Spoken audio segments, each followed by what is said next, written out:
Bismillahirrahmanirrahim. Alhamdulillah. Wassalatu wassalamu ala rasulillah wa ala alihi wa ashabihi wa man wala. Bapak-bapak, ibu-ibu, saudara-saudara sekalian, Assalamualaikum warahmatullahi wabarakatuh. Saya sedang menyusun buku. Doakan jadi. Sebenarnya sudah jadi, tapi saya selalu masih koreksi, masih ini. Salah satu isinya ada suratnya Sayyidina Ali kepada anaknya. Indah sekali. Saya sudah coba terjemahkan, tapi bahasanya terlalu indah. Ini surat ditulis oleh Sayyidina Ali setelah beliau pulang dari peperangan Siffin.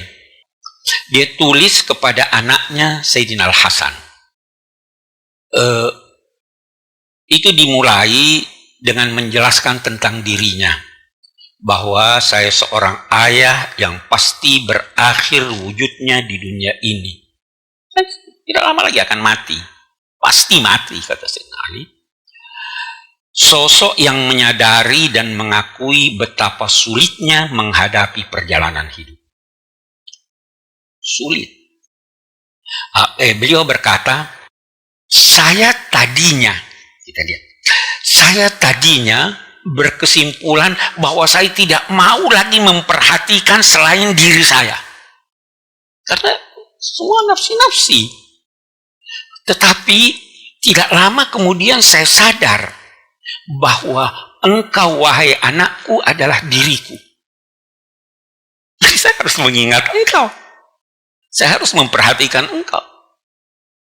Itu juga kata orang, kalau ada yang meninggal, sebenarnya dia masih ada di dunia, antara lain melalui anaknya. Karena anak itu kan berasal dari ibu dan bapak kan.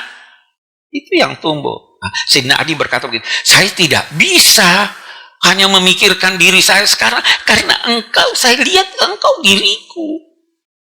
Maka dia tulis surat ini. Dia katakan, antara lain, hidupkanlah hatimu dengan menerima nasihat. Padamkan nafsumu dengan zuhud dan kekuatan keyakinan.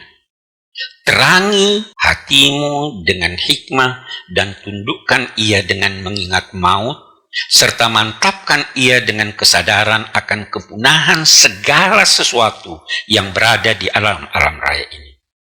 Tunjukkan kepadanya, yakni kepada hatimu, aneka petaka dadakan di dunia. Tunjukkan, peringatkan ia dengan pergolakan masa dan keburukan yang terjadi pada pergantian malam dan siang. Banyak keburukan yang terjadi. Peringatkan hatimu tentang itu. Paparkan ke benakmu sejarah generasi masa lalu, dan ingatkan juga, yakni ingatkan benakmu tentang apa yang menimpa orang-orang sebelummu.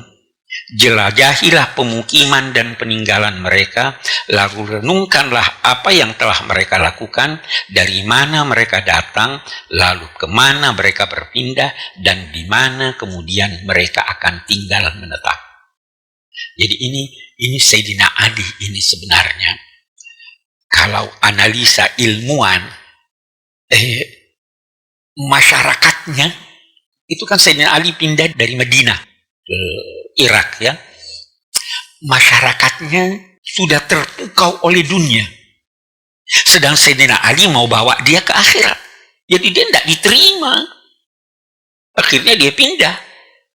Diharapkan di sana dapat. Kenapa begitu? Dulu zaman Nabi, zaman Sayyidina Abu Bakar awalnya itu dunia belum terbuka. Begitu zaman Sayyidina Umar, harta benda banyak. Sayyidina Utsman, harta benda banyak. Orang sudah foya-foya dengan itu. Sayyidina Ali mau bawa dia ke akhirat. Tidak bisa. Itu ada tulisan Abbas Al-Aqad nyangkut Abqariyat Ali. Bagaimana kejeniusan Imam Ali. Tapi ini buktinya, dia suruh anaknya. Terus dia katakan ini bagus nasihatnya selanjutnya. Engkau akan menemukan mereka meninggalkan kekasih dan bermukim di negeri yang asing bagi mereka. Dan engkau seakan-akan tidak lama lagi akan menjadi seperti salah seorang dari mereka itu. Pasti. Pasti kita mati. Pasti. Maka karena itu perbaikilah tempat tinggalmu. Jangan menjual akhiratmu dengan duniamu, dan hindari berucap menyangkut apa yang engkau tidak ketahui, atau berbicara menyangkut yang bukan urusanmu. Tidak usah banyak bicara. Jangan ikuti satu jalan jika engkau takut tersesat bila menelusurinya. Jangan ikuti. Ikuti jalan yang kamu pasti ini yakin jalan ini. Jangan ikuti jalan yang engkau takut tersesat bila menelusurinya, karena berhenti pada kebingungan tersesat lebih baik daripada mengarungi bahaya kesesatan. Luar biasa ya. Ketahuilah wahai anakku, ini surat ini Sayyidina Al-Hasan sekitar umur 35-36 tahun. Jadi masih remaja, belum, kalau istilah Al-Quran belum sampai pada usia 40 kan itu usia.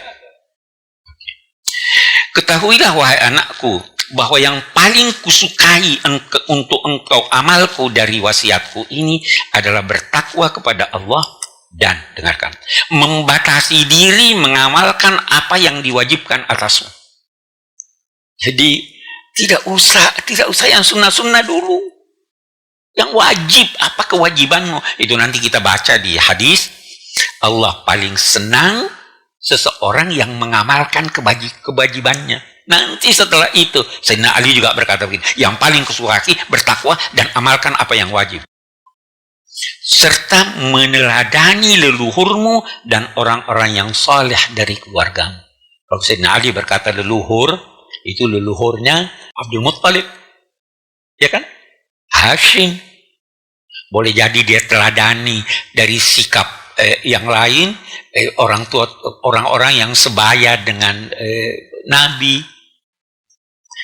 Baik, mereka itu tidak mengabaikan renungan tentang diri mereka. Tidak pernah. Sebagaimana engkau berpotensi merenung, dan mereka berpikir sebagaimana engkau berpotensi untuk berpikir. Lalu pada akhirnya mereka mengamalkan apa yang mereka ketahui dan mengabaikan untuk memikirkan apa yang tidak dibebankan atas mereka. Tidak usah Anda tidak bertugas kok mau berpikir tentang itu. Nah, seandainya, ini lagi bagus sekali dari Sayyidina Ali ini, seandainya jiwamu enggan menerima begitu saja apa yang mereka ketahui. Jadi kalau kamu, oh ini tidak benar nih, saya tidak mau taklid buta, ya kan? Jiwamu enggan menerima begitu saja apa yang mereka ketahui, sebelum engkau mengetahuinya melalui cara mereka tahu mereka pikirkan, maka hendaklah engkau mempelajarinya dengan tekun dan saksama, tapi bukan untuk tujuan berbantah-bantahan. Hai anakku, jadikanlah dirimu neraca antara dirimu dengan selainmu. Karena itu sukailah untuk orang lain apa yang engkau sukai buat dirimu, dan bencilah untuknya apa yang engkau benci. Jangan menganiaya orang lain sebagaimana engkau enggan dianiaya, dan berbuat baiklah sebagaimana engkau senang diperlakukan dengan baik. Anggap buruklah apa yang terdapat pada dirimu yang engkau anggap buruk disandang oleh orang lain. Oh, ini dia buruk itu. Ada pada dirimu, kamu harus anggap buruk juga. Puaslah dengan apa yang engkau terima dari orang lain, sebagaimana kepuasanmu memberi untuk orang lain. Jadi kalau mau beri, kamu harus puas. Jangan mengucapkan apa yang engkau tidak ketahui, walau pengetahuanmu sedikit. Ada orang pengetahuannya sedikit, dia takut dikira bodoh, jadi dia ngomong. Jangan ucapkan apa, walaupun pengetahuanmu sedikit. Jadi, jangan juga mengucapkan sesuatu yang engkau tidak senang orang lain mengucapkannya kepadamu. Ketahuilah bahwa kebanggaan yang tidak berdasar terhadap diri sendiri merupakan lawan dari kebenaran serta penyakit yang menimpa pemikiran yang jernih. Nafkahkanlah harta hasil usahamu, dan jangan menjadi penyimpan buat orang lain. Apa maksudnya ini? Kita punya duit, kita simpan, tidak mau kasih orang, kita mati, sebenarnya kita simpankan buat orang lain. Ya. Kemudian, jika engkau telah menerima hidayat menuju kebenaran, maka hendaklah engkau menjadi orang yang paling khusyuk dan patuh kepada Tuhan. Ketahuilah bahwa di hadapanmu ada jalan yang berjarak sangat jauh dan kesulitan yang sangat berat, sehingga engkau harus pandai-pandai menempuh jalan dengan benar dan pandai-pandai juga mengukur kadar bekalmu. Jangan terlalu bawa banyak agar engkau sampai ke tujuan, tapi jangan sampai bekal itu memberatkanmu sehingga mengakibatkan bencana atas dirimu. Apabila engkau mendapati seorang butuh dan bersedia memikul bekalmu menuju hari kiamat untuk kemudian dia menyerahkannya kepadamu, maka sambutlah keinginannya itu. Ada orang pinjam duit sama Anda, ada orang butuh pada Anda, kasih dia, karena sebenarnya itu bekal Anda yang dia akan serahkan di hari kemudian. Gunakanlah kesempatan mengutangi siapa yang meminta diberi hutang pada saat engkau mampu, agar dia dapat mengembalikan hutangnya saat krisis menimpamu. Ketahuilah bahwa di hadapanmu terdapat jalan mendaki yang sulit, yang tidak ringan bebannya. Ketahuilah bahwa penguasa perbendaharaan langit dan bumi, yakni Allah Subhanahu wa Ta'ala, mengizinkanmu berdoa dan menjamin untuk mengabulkannya. Dia tidak menjadikan antara engkau dengan Dia yang Maha Kuasa itu siapapun yang menghalangimu, tidak juga menjadikan antara engkau dengan Dia seseorang yang engkau mintai pertolongan untuk mendoakanmu. Dia tidak menghalangimu untuk bertaubat. Dia tidak mengejek dan mengecammu jika engkau kembali kepadanya. Dia juga tidak bergegas menjatuhkan siksa, sebagaimana dia tidak mempermalukanmu di saat engkau berpotensi untuk dipermalukan. Ini biasa kalau kita lihat, banyak loh orang yang korupsi itu, tapi belum terbuka ya. Masih diharapkan dia tobat. Saya pernah berkata, orang yang tertangkap itu sebenarnya sudah sekian kali dia melakukan dosa, baru ditangkap. Ya kan? Ketahuilah wahai anakku, bahwa engkau diciptakan untuk berlanjut hidupmu hingga akhirat. Jangan anggap selesai di dunia. Bukan sekedar di dunia. Engkau diciptakan untuk punah di dunia ini, bukan untuk kekal. Untuk mati, bukan untuk hidup langgeng di sini. Dan sungguh engkau bertempat tinggal di suatu tempat yang mengharuskanmu berpindah ke akhirat. Harus pindah, mau kamu atau tidak mau. Engkau dikejar oleh maut yang tidak seorang pun berhasil luput dari kejarannya, sehingga pasti semua terkejar olehnya. Karena itu hati-hatilah. Jangan sampai engkau terkejar olehnya dalam keadaan buruk. Itu kalau Al-Quran berkata, la tamutunna illa wa antum muslimun. Keadaan yang pernah suatu ketika terbetik keinginanmu untuk bertaubat, tetapi ada aral yang merintangi engkau dengan keinginanmu itu, lalu tiba-tiba maut datang merenggut nyawamu sehingga engkau tidak sempat bertobat. Itu kita biasa begitu. Mau taubat nih, sudah mau hentikan ini, ya. Tapi ada setan datang lagi, lanjut, datang maut. Sebentar lagi akan tersingkap kegelapan. Para musafir pun segera akan tiba. Kita ini musafir, segera akan tiba. Ketahuilah wahai anakku, bahwa siapa yang kendaraannya adalah malam dan siang, maka pasti malam dan siang itu akan membawanya walau ia menetap tanpa bergerak. Kita dibawa, kita Anda kira Anda diam di sini, malam siang mengantar kita. Walaupun ia menetap tak bergerak, dan pasti juga jarak Betapapun jauhnya akan ditempuhnya walau dia diam dengan tenang. Anda diam, ini tidak ingat, ini dibawa kita ke sana. Ketahuilah dengan penuh keyakinan bahwa engkau tidak akan mencapai seluruh harapanmu. Nah, karena itu, kalau ada harapan yang muluk-muluk, yang tidak masuk di akal, tidak usah harapkan itu. Orang yang paling bahagia itu, kata Sayyidina Ali, orang yang bisa mengukur harapannya dengan kemampuannya. Anda harap punya Rolls Royce, Anda punya gaji sebelumnya, tersiksa Anda. Ukur, oh saya cuma bisa beli kijang. Ukur. Karena begitu Anda dapat Rolls Royce, Anda minta yang lain lagi. Sampai akhirnya harapan itu dibawa. Temanilah orang-orang baik, engkau menjadi bagian dari mereka.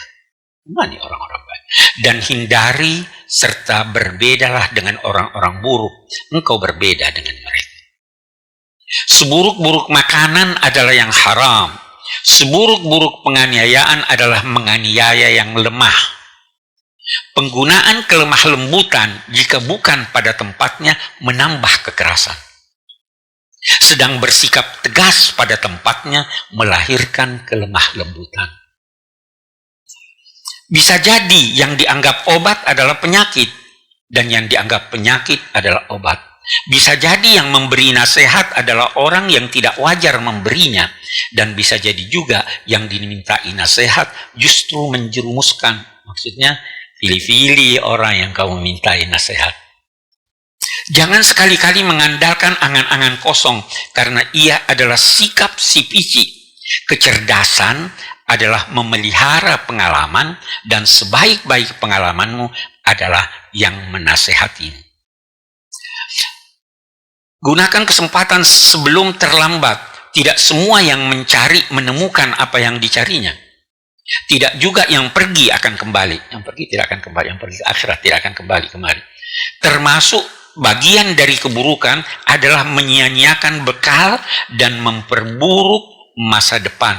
Segala sesuatu ada akhirnya dan pasti akan datang menemuimu apa yang telah ditetapkan Allah atasmu.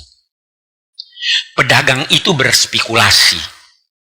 Bisa jadi yang sedikit lebih berkembang daripada yang banyak. Benar itu ya? Tidak ada baiknya seorang penolong yang hina atau menghina. Tidak juga teman yang kikir atau berburuk sangka. Ambil dari perjalanan masa ini apa yang dipersembahkan kepadamu. Jangan terlalu berani mengorbankan sesuatu dengan mengharapkan perolehan yang lebih banyak. Jangan terlalu berani mengorbankan sesuatu. Jangan mengendarai perdebatan karena dia dapat menjerumuskanmu. Pertahankanlah jaringan hubungan dengan saudara dan temanmu saat dia memutus hubungan denganmu. Dan teruslah berbuat baik kepadanya kendati dia menolakmu. Mendekatlah kendati dia menjauh. Berilah kendati dia kikir. Berlemah lembutlah kendati dia kasar. Carilah alasan pembenaran kendati dia bersalah. Lakukan itu seakan-akan engkau hambanya dan seakan-akan dia adalah pemberi nikmat kepadamu. Tetapi hati-hati, jangan letakkan itu bukan pada tempatnya atau melakukannya bukan pada sosok yang wajar menerimanya. Jangan sekali-kali menjadikan musuh sahabatmu sebagai sahabat, karena itu berarti engkau memusuhi sahabatmu. Tuluslah menasehati saudara atau temanmu, baik itu bermanfaat untukmu maupun merugikanmu. Pendamlah amarah. Aku tidak pernah melihat sesuatu yang dipendam lebih manis, tidak juga lebih baik dampaknya sebagaimana memendam amarah. Bersikap lemah lembutlah kepada yang kasar kepadamu, niscaya segera dia akan bersikap baik kepadamu. Perlakukanlah musuhmu dengan baik, karena itu adalah kemenangan terbaik dari dua kemenangan. Kalau Anda terhadap musuh bersikap kasar, Anda menang. Tapi Anda kalau bersikap baik kepada musuh, Anda menang. Dan kemenangan di sini lebih baik daripada kemenangan. Apabila engkau bermaksud memutus hubungan dengan seseorang, maka simpan sedikit peluang di dalam hatimu. Siapa tahu satu ketika dia berniat memperbaiki diri. Jangan putus hubungan sama sekali. Dan siapa yang menilaimu baik, maka benarkan penilaiannya. Yakni buktikan, wah memang saya baik. Jangan sekali-kali mengabaikan hak temanmu dengan berandalkan hubungan baikmu dengannya. Karena siapa yang engkau abaikan haknya, maka ia tidak lagi menjadi teman. Jangan sampai keluarga menjadi orang yang paling sengsara karena ulahmu. Jangan juga mengharap dari siapa yang tidak menyenangimu. Jangan sekali-kali temanmu lebih kuat tekadnya untuk memutuskan hubungan daripada tekadmu untuk menjalin hubungan baik. Jangan juga dorongan untuk berbuat baik lebih kuat dalam dirimu daripada dorongan berbuat baik orang lain. Jangan memperbesar dalam hatimu kezaliman orang lain terhadap dirimu dengan membalas kezaliman itu. Sesungguhnya sikapnya itu yang menzalimi merugikan dirinya dan menguntungkan kamu. Balasan orang yang berbuat baik bukanlah dengan berbuat jahat kepadanya. Boleh jadi ada yang jauh, tapi lebih dekat daripada yang dekat. Dan boleh jadi ada yang dekat, tapi lebih jauh daripada yang jauh. Bisa jadi keputusasaan untuk mencapai sesuatu merupakan pencapaian. Anda putus asa, itu sudah pencapaian. Itu dulu Sayyidina Abu Bakar pernah ditanya, hal arafta rabbak, apa kamu tahu Tuhanmu? Apa jawab Sayyidina Abu Bakar? Araftu rabbi bi rabbi. Saya mengenal Tuhan dengan bantuan Tuhan. Terus ditanya, bagaimana kamu mengenalnya? Dia jawab, al-ajzu anil idraki idraku. Kesadaran akan ketidakmampuan mencapai sesuatu, itulah pencapaian. Tanyakanlah tentang teman yang menemanimu dalam perjalanan sebelum bertanya kemana akan pergi. Dan utamakanlah tetangga sebelum rumah kediaman. Hindari mengucapkan sesuatu yang menertawakan, walau itu bersumber dari orang lain. Nah, ini kan Sayyidina Ali ini ketat sekali ya.